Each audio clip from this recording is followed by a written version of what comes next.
Hi guys! Maganda rin gabi! Welcome back po dito sa Gandara SRU channel for showbiz update. Andito na naman nga po akong muli nagbabalik. Ang nagmamaganda na yung kachismosang Kim Pao, wala na nga pong iba si Gandara upang magatid sa inyo ng latest update and fresh happenings patungkol kina Kim Chiu and Paolo Avellino. And para nga po sa gabing ito, ayan, ang ating patatalakayin pag-uusapan ay eto nga pong mga habilin. Mga habilin talaga ni Paolo kay Kim Chiu. Talaga hindi pa rin po niya pinapabayaan itong ating Kimi kahit hindi sila magkasama. And syempre, kapag magkasama sila, lalong higit, diba? Anyway, ano nga ba yan? Pag-usapan po natin at alamin. Pero bago po ang lahat, sa mga hindi pa nakaka-subscribe dito sa ating channel, baka po merong mga bago dito na hindi pa nakaka-subscribe, ano? Pakiclick lang po tayo subscribe button at notification bell na nariyan sa baba para mag-updated po kahit ma-notify tuwing may bago tayong chika at balita hinggil sa Kim Pao. Basta po mga balita na may kinalaman kina Kim Chiu and Paolo Avellino, sagot na po natin yan. And gayon nga, eto, ang ating chita, merong sad na mga kakimpaw natin because parang hindi na ata sila sanay na hindi magkasama ang kimpaw lalo na sa pagbiyahe sapagkat ito ang gustong mangyari ng mga kakimpaw natin ang magkasama silang dalawa lalo na dito sa pagpunta sa England kasi nga ayan 5 days to go. Feel the hype. Ayan, nagsisimula na po ang countdown talaga ng araw para po sa ASAP England. Inabangan po yan ng mga kakimpaw natin dahil pati si Paolo Avellino ay kasama nga po riyan. So, ina-expect ng lahat, ng marami na magkasama silang dalawa ni Kimi na pupunta doon para mabantayan na rin, para magkasama sila. And alam niyo na yon. Ngunit, hindi sila magkasamang dalawa eh. So, si Kim Chiu and with Darren and iba pa niyang team sa ASAP kasama ang kanyang mga kasamahan papunta. And dawa nga daw po, makita-kita sila ni Paolo Avellino doon and kailan nga daw kaya si Pao pupunta roon. So, hindi natin sure. Pero, yun nga, at least 'di ba kumpirmado naman na po na magpapakilig po ang Kim Pao. So eto nga po ang post. Sabi po dito sa post ng TFC The Filipino Channel, the people superstars are coming to us at 30 homecoming. All eyes on the power duo Kim Chiu and Paolo Avellino as they bring charisma, chemistry, and superstar energy live in Vancouver. Ayan, October 18, 2025, Pacific Coliseum, Hastings Park, Vancouver. Show starts ng 12:30 to 7 p.m. Ayan, show 1 pala 12:30. Ang show 2 ay 7:30 p.m. So, ayan, alam niyo na.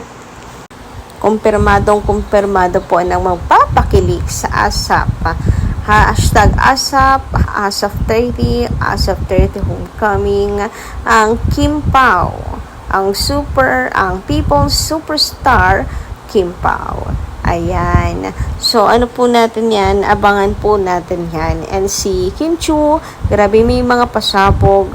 Ano dapat daw po natin? Abangan. Panigurado, ibang level na naman po ang performances nitong si Kim Chiu. Naku, kinakabahan ako sa pasabog na yan. Always kasi buhay si Kimi kapag sumasayaw. Di ba may dance project siya nung nakaraan? Kita natin na nagre-rehearse po siya for ASAP nga daw. Anyway, ayun. Dumako naman nga tayo dito kay Chinita Princess. Kita nyo, may pamask na rin ang ating Chinita. Dati hindi ganyan si Kim Chiu ha, pero ngayon super ingat na ang ating Chinita Princess.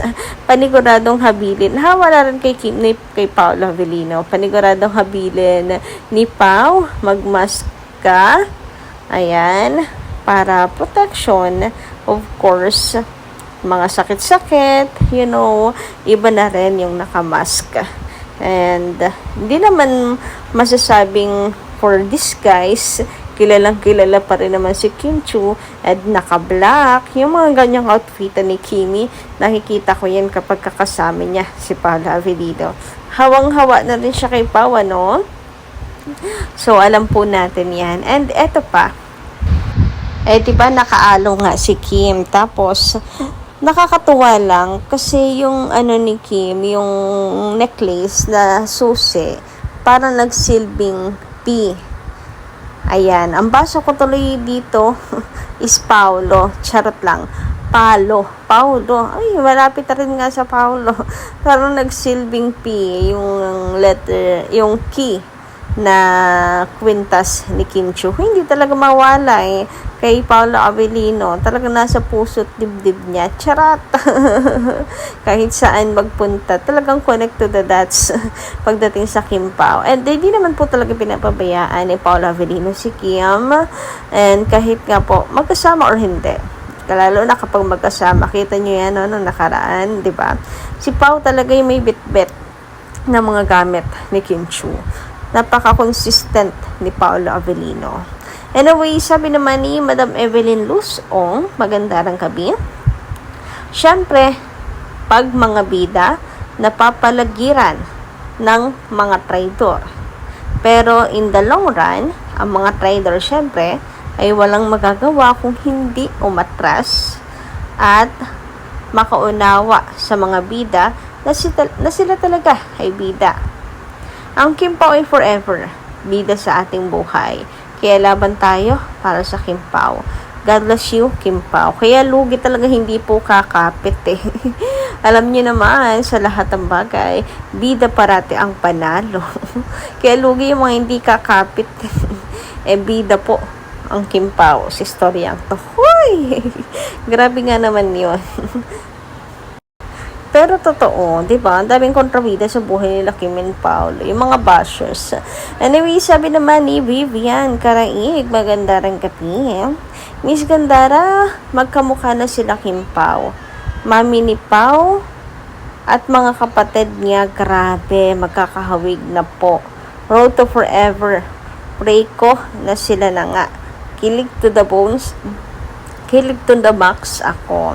Kapag daw kasi nakatadhana sa isa't isa, magkamukha na. Alam niyo, magkamukha. Yun yung sabi-sabi before. Pero ang layo ng itsura ni Kim and Paolo. Pero since lagi sila magkasama, magkamukha na silang dalawa. Alam niyo pa na kita mo si Pao, si Kim na naiisip mo, nakikita mo. Same with Kim Chiu. Si Paolo talaga yung nakikita mo na rin sa kanya. Samantala, sabi naman ni Madam Adelina Castillon, maganda ng gabi. Castillon, ayan, maganda ng gabi. Shout out. Sana, wish ko magpakasal na sila Kim Chiu and Paolo Avellino soon.